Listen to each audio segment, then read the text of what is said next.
আমরা জানি কোরআনকে অপমান করছে, এদিক সেদিকে দেখছি শোনা পাচ্ছি শুধু কোরআনকে অপমাননা করছে।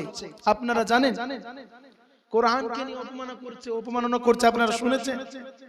গোবরখোর, মুদখোর, তারা ইসলামকে নিয়ে অপমাননা করে, আর আমরা কিন্তু সেই খবর রাখি না। কি করে রাখবো? আমরা শুধু মোবাইলে কোন দেশে খেলা হয়, কোনখানে খেলা হয়, সেই খবর নিয়ে আমরা ব্যস্ত। ইসলামকে মানতে হবে, ইসলামকে জানতে হবে, তাই বন্ধু কোরআনের মাহফিলে আসতে হবে। যদি আগুন লেগে ধ্বংস হয়, ইকো দিবেন। যদি আগুন লেগে ধ্বংস হয় পৃথিবীর সব বইয়ের দোকান,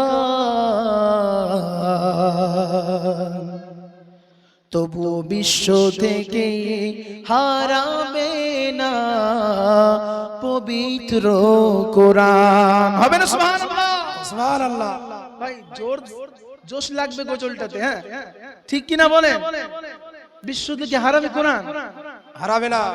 প্রতিটা বিশ্বে যদি আগুন লাগিয়ে দেয় তবুও কোরআনকে হারাতে, কোরআনকে পুড়াতে পারবে না। কোরআন এইরকম মাদ্রাসা করে কোরআনকে হেফাজত করা হয়।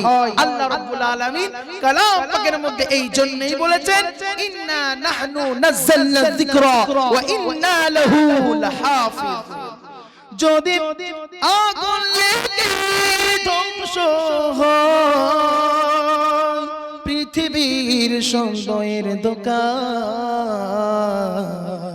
তবু বিশ্ব থেকে হারাবে না পবিত্র কোরআন মানুষ, তবু বিশ্ব থেকে হারাবে না পবিত্র কোরআন।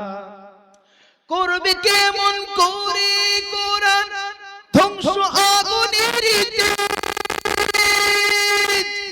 আজ বিশ্ব ভরা অগণিত লক্ষ কোটি কোরআনের হাফেজ। কত ঠিক কিনা?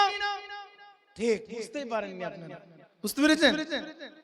বিশ্ব থেকে কেমন করে হারাবে? লক্ষ কোটি কোরআনের হাফেজ আছে আমাদের মাঝে, পৃথিবীতে লক্ষ কোটি কোরআন পুড়িয়ে দিবে, জ্বালিয়ে দিবে, তোদের কাজ তোরা কর।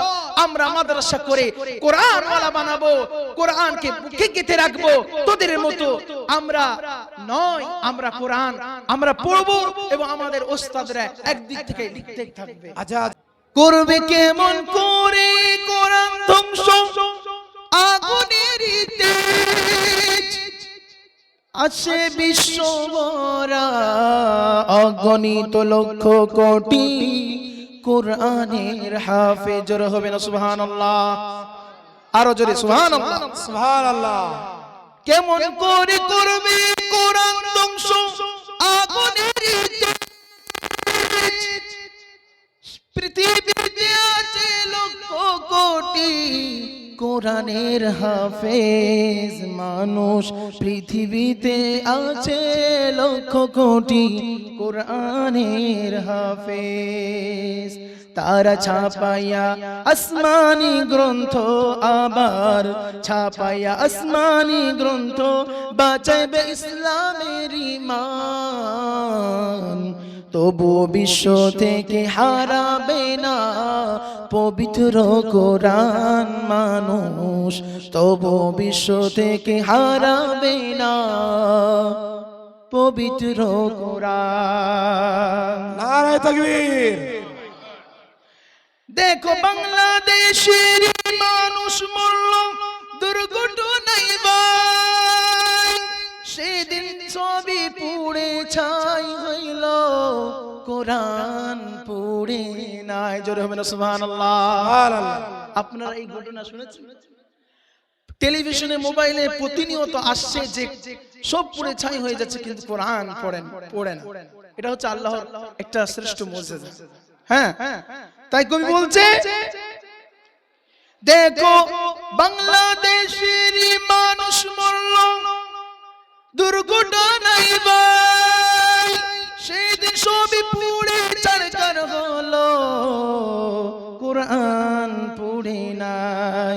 যেমন ছিল তেমন আছে, যেমন ছিল তেমন আছে পবিত্র কোরআন, তবুও বিশ্ব থেকে হারাবে না পবিত্র কোরআন মানুষ, তবুও বিশ্ব থেকে হারাবে না পবিত্র কোরআন। যদি আগুন লেগে ধ্বংস হয় পৃথিবীর সব বইয়ের দোকান, তবুও বিশ্ব থেকে হারাবে না পবিত্র কোরআন মানুষ, তবুও বিশ্ব থেকে হারাবে না পবিত্র কোরআন। জোরে বলুন সুবহানাল্লাহ। এইখান থেকে বলতে চাই, ওয়াসিম পাগল গোবরখোর, তুই যে আমাদের কোরআনকে নিয়ে অপমাননা করছো, কোরআন নাকি শয়তান বানিয়েছে। বলেন নাউজুবিল্লাহ।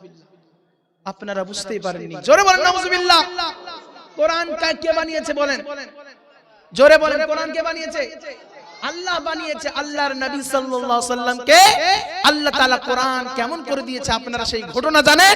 সে মুখখোর গোবরখোর শয়তানের বাচ্চা শয়তান ওয়াসিম ভণ্ড, সে বলছে কোরআনকে নাকি শয়তান বানিয়েছে। নাউজুবিল্লাহ। আল্লাহ তাআলা তাকে হেদায়েত দান করুক, নচেত তাকে নাস্তে নাবুদ করে একবার পৃথিবী থেকে ধ্বংস করে দেখ। বলেন আমিন।